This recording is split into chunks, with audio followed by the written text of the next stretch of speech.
अब हम आपको श्रीमद्भागवत महापुराण के 10वें स्कंद का 67वां अध्याय सुनाते हैं, जिसमें वेद का उद्धार। तो आप सभी मन को एकाग्र करते हुए शांतिपूर्वक इस कथा का श्रवण करेंगे और धर्म लाभ प्राप्त करेंगे।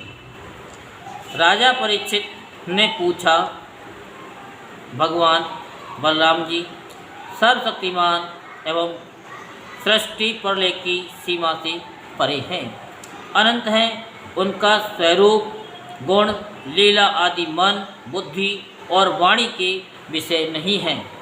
उनकी एक एक लीला लोक मर्यादा से विलक्षण है, अलौकिक है। उन्होंने और जो कुछ अद्भुत कर्म किए हों उन्हें मैं फिर सुनना चाहता हूँ।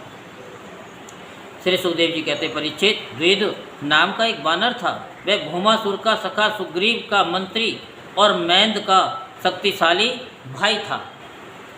जब उसने सुना कि श्री कृष्ण ने भूमासुर को मार डाला, तब वह अपने मित्र की मित्रता के ऋण से उऋण होने के लिए राष्ट्र विप्लव करने पर उतारू हो गया। वह वानर बड़े बड़े नगरों, गांव, खानों और अहीरों की बस्तियों में आग लगाकर उन्हें जलाने लगा। कभी वह बड़े बड़े पहाड़ों को उखाड़कर उनसे प्रांत के प्रांत चकनाचूर कर देता, और विशेष करके ऐसा काम वह आर्य काठियावाड़ देश में ही करता था, क्योंकि उसके मित्र को मारने वाले भगवान श्री कृष्ण उसी देश में निवास करते थे। वेद वानर में 10,000 हाथियों का बल था। कभी कभी वह दुष्ट समुद्र में खड़ा हो जाता और हाथों से इतना जल उछालता कि समुद्र तट के देश डूब जाते।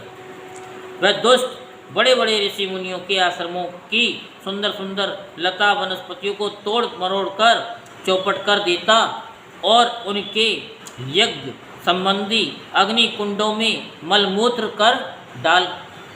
मूत्र डालकर अग्नियों को दूषित कर देता। जैसे भृंगी नाम का कीड़ा दूसरे कीड़ों को ले जाकर अपने बिल में बंद कर देता है, वैसे ही वह मादोन्मत्त वानर स्त्रियों और पुरुषों को ले जाकर पहाड़ों की घाटियों तथा गुफाओं में डाल देता।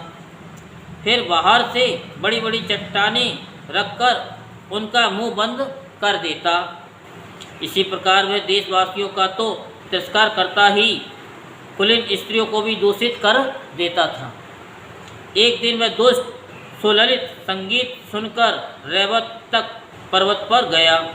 वहाँ उसने देखा कि यदुवंश शिरोमणि बलराम जी सुंदर सुंदर युवतियों के झुंड में विराजमान हैं। उनका एक एक अंग अत्यंत सुंदर और दर्शनीय है और वक्ष स्थल पर कमलों की माला लटक रही है।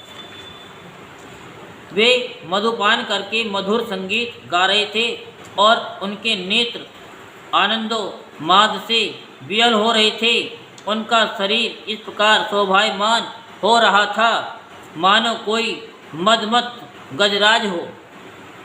वह दुष्ट वानर वृक्षों की शाखाओं पर चढ़ जाता और उन्हें झकझोर देता। कभी स्त्रियों के सामने आकर किलकारी भी मारने लगता। युवती स्त्रियां स्वभाव से ही चंचल और हास परिहास में रुचि रखने वाली होती है। बलराम जी की स्त्रियां उस वानर की ठिठाई देखकर हंसने लगीं। अब वह वानर भगवान बलराम जी के सामने ही उन स्त्रियों की अवहेलना करने लगा। वह उन्हें कभी अपनी गुदा दिखाता तो कभी अपनी भौहें मटकाता, फिर कभी कभी गरज तरज कर मुँह बनाता भुड़काता। वीर शिरोमणि बलराम जी उसकी ये चेष्टा देखकर क्रोधित हो गए।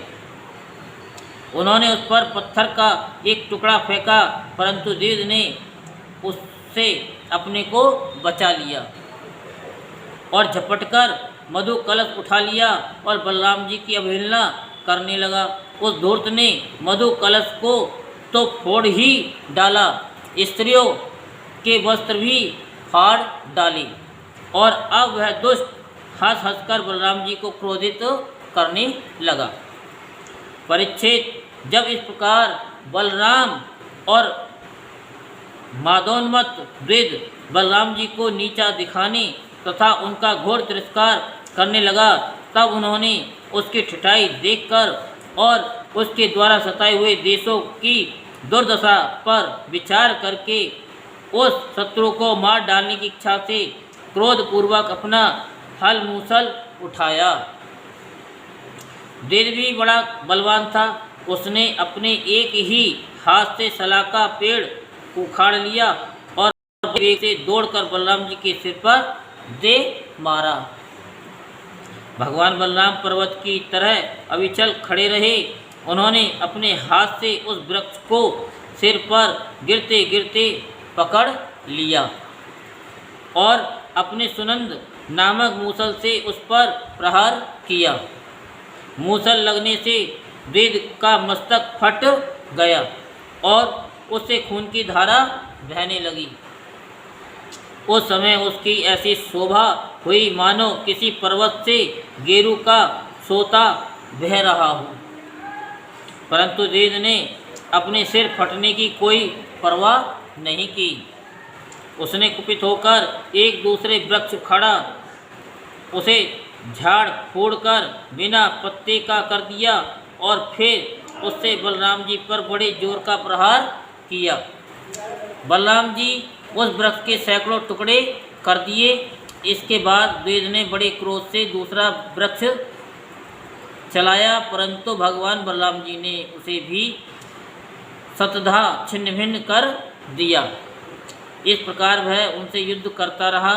एक वृक्ष के टूट जाने पर दूसरा वृक्ष उखाड़ता और उससे प्रहार करने की चेष्टा करता। इस तरह सब ओर से वृक्ष उखाड़ उखाड़ कर लड़ते लड़ते उसने सारे वन को ही वृक्षहीन कर दिया। वृक्ष न रहे तब द्विज का क्रोध भी बढ़ गया तथा वह बहुत चिढ़कर बलराम जी के ऊपर बड़ी बड़ी चट्टानों की वर्षा करने लगा।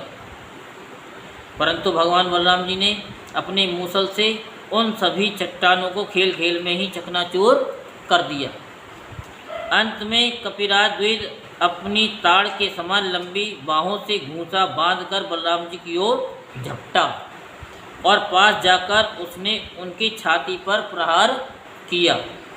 अब यदुवंश शिरोमणि बलराम जी ने हल और मूसल अलग अलग रख दिए तथा क्रुद्ध होकर दोनों हाथों से उसके जत्रो स्थान हंसली पर प्रहार किया। इससे वह बानर खून उगलता हुआ धरती पर गिर पड़ा। परीक्षित आंधी आने पर जैसे जल में डोंगी डगमगाने लगती है, वैसे ही उसके गिरने से बड़े बड़े वृक्षों और चोटियों के साथ सारा पर्वत हिल गया। आकाश में देवता लोग जय जय सिद्ध लोग नमो नमः और बड़े बड़े ऋषि मुनि साधु साधु के नारे लगाने और बलराम जी पर फूलों की वर्षा करने लगे। परीक्षित द्विज ने जगत में बड़ा उपद्रव मचा रखा था, अतः भगवान बलराम जी ने उसे इस प्रकार मार डाला और फिर वे द्वारकापुरी में लौट आए।